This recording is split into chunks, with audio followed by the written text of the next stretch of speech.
చాలా బాధేస్తుంది ఈరోజు. ఎందుకంటే స్వాతంత్రం వచ్చినటువంటి కొత్తల్లో డాక్టర్ బిఆర్ అంబేద్కర్ గారు కాన్స్టిట్యూషన్ని రచించి మొత్తం అన్ని క్రోడీకరించి పార్లమెంట్లో ప్రవేశపెట్టి ఆయన స్పీచ్లో చెప్పాడు, ఈ రాజ్యాంగాన్ని చిత్తశుద్ధితో అమలుపరిచే ఆత్మ ఉన్న ఏ మనిషి అయినా పదవిని చేపడితే ఈ దేశం చాలా బాగుంటుంది, అలాగే రాష్ట్రాలు బాగుంటాయి. అలా కాకుండా దుర్బుద్ధితో ఎవరైనా ముఖ్యమంత్రి స్థానాన్ని కానీ ప్రధానమంత్రి స్థానాన్ని కానీ లేదా ఎలాంటి పదవినైనా కూడా చేపట్టితే అధికారాలు పూర్తిగా దుర్వినియోగపడతాయి అన్నదానికి ఈ గత 2 సంవత్సరాలుగా ప్రత్యక్షంగా మనం చూస్తా ఉన్నాం ఆంధ్ర రాష్ట్రంలో. మొదటగా రాజ్యాంగ నిర్మాత అయినటువంటి డాక్టర్ బిఆర్ అంబేద్కర్ గారి యొక్క విగ్రహం మీద మొదలైనటువంటి దాడి ఈ రోజు శ్రీకాకుళం నుంచి చిత్తూరు వరకు కొనసాగుతూనే ఉంది. ఎక్కడ ఆగే పరిస్థితి కనపడట్లేదు.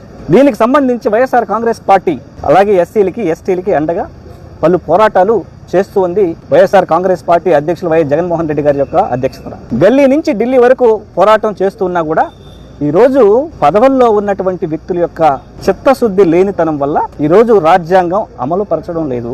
వాళ్ళ సొంత రాజ్యాంగాన్ని అమలు పరుస్తున్నారు.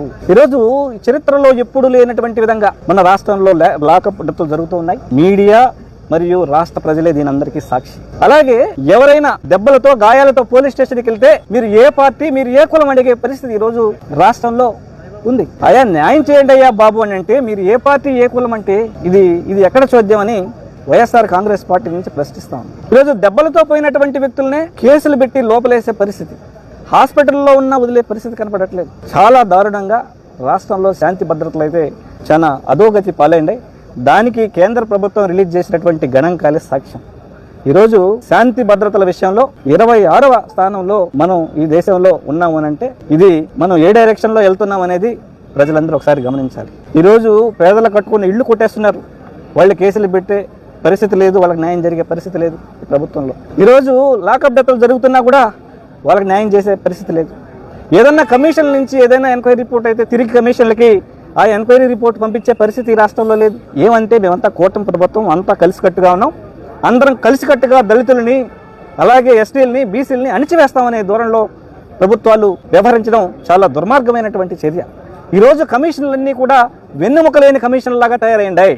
ఈ కమిషన్ల వల్ల ఈ దేశానికి వచ్చినటువంటి ఉపయోగం కానీ ఈ రాష్ట్రానికి వచ్చినటువంటి ఉపయోగం కానీ లేదు. ఇప్పటికైనా కూడా ప్రజలు కళ్ళు తెరకపోతే ఈరోజు రాజకీయాలు చాలా నీచ స్థితికి జారిపోయినాయి. ఒక ముఠా రాజకీయాల వైపు ఈ దేశం కానీ ఈ రాష్ట్రం కానీ మల్లుతూ ఉందంటే ఇది అత్యంత దౌర్భాగ్య స్థితిలో మనం ఉన్నామని మనం అర్థం చేసుకోవాలి. ఈరోజు న్యాయం కోసం పోలీస్ స్టేషన్లు మెట్టెక్కితే న్యాయం జరిగే పరిస్థితి లేదు, పొలాలు లాక్కుంటే వాళ్ళకి న్యాయం జరిగే పరిస్థితి లేదు. ఈరోజు హోమ్ మినిస్ట్రీ ఒక దళిత సంబంధించినటువంటి మహిళ అయినా ఆమె దీనికి సంబంధించి పూర్తిగా తన బాధ్యతల్ని విస్మరించినట్టు క్లియర్ కట్గా మనందరికీ తెలుస్తూ ఉంది. అలాగే జర్నలిస్టులు వదలట్లేదు. సాక్షాత్తుగా తిరుపతి దానికి సాక్ష్యభూతం. గ్రాండ్ బ్రిడ్జ్లో జరిగినప్పుడు సాక్షాత్తు తెలుగుదేశం పార్టీకి సంబంధించిన వాళ్ళు విలేకరులను కొట్టడం జరిగింది. నిన్న ఒక విలేకరుల్ని మళ్ళా కొట్టడం జరిగింది. ఎక్కడికి పోతున్నాం? 4th ఎస్టేట్ మీడియా అంటే వాళ్ళ మీద కూడా దాడులు అడగట్లేదు. ప్రశ్నించే గొంతుల్ని ఏదో ఒక రకంగా అక్రమ కేసులు పెట్టి ముగించే పరిస్థితి నడుస్తుంది. కమిషన్లు చూస్తే నిమ్మక నీరెత్తునట్టు ఉండడం, వ్యవహరించడం. రాజకీయాలు వేరు, ప్రజల హక్కులు కాలు రాస్తుంటే చూస్తూ ఊరుకున్నటువంటి కమిషన్లు ఏం కమిషన్లు? ఈరోజు రాష్ట్రంలో ఉన్నటువంటి ఎస్సీ కమిషన్ ఏం చేస్తుంది? కొన్ని దేశంలో ఉన్నటువంటి ఎస్సీ కమిషన్ ఏదైనా రాస్తే దాన్ని కనీసం రిప్లై అనే పరిస్థితి లేదు, వాళ్ళు అడిగే పరిస్థితి లేదు.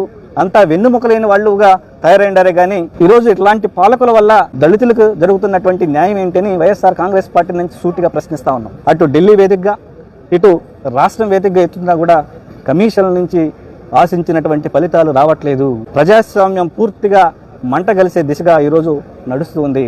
ఇప్పటికైనా దళితులు కానీ ఈ రాష్ట్రంలో ఉండే ప్రజలు కానీ మేలుకోకపోతే రేపు మనం నివసిస్తున్నటువంటి సొంత ఇంటి నుంచి కూడా మనల్ని లాగేసి రాబోయే రోజుల్లో వాళ్ళ ఆస్తులు కూడా కాజేసే పరిస్థితి కనపడుతుంది. ఈరోజు తిరుపతిలో ప్రత్యక్షంగా కనపడుతుంది. మీడియాలన్నీ చూశారు. ఇవన్నీ జరగకూడదంటే ప్రజలు మాత్రం ఖచ్చితంగా విజిలెంట్గా ఉండాలని వైఎస్ఆర్ కాంగ్రెస్ పార్టీ నుంచి తెలియజేస్తున్నాం. అలాగే ఎంతో మంది బాధితులు వచ్చినారు, మీరు చూడొచ్చు. వీళ్ళందరితో కూడా మీరు మాట్లాడొచ్చు. ప్రతి ఒక్కరిది ఒక కన్నీటి కాదా? కనీసం పదవిలో ఉన్నటువంటి వారికి ఇనే ఓపిక లేకపోతే ఆ పదవులు చేపట్టడం ఎందుకు? ప్రతి ఒక్కరు కూర్చోండే వాళ్ళు ఇది ఆలోచించాలని కమిషన్లో ఉండే వాళ్ళని క్వశ్చన్ చేస్తాను వైఎస్ఆర్ కాంగ్రెస్ పార్టీ నుంచి.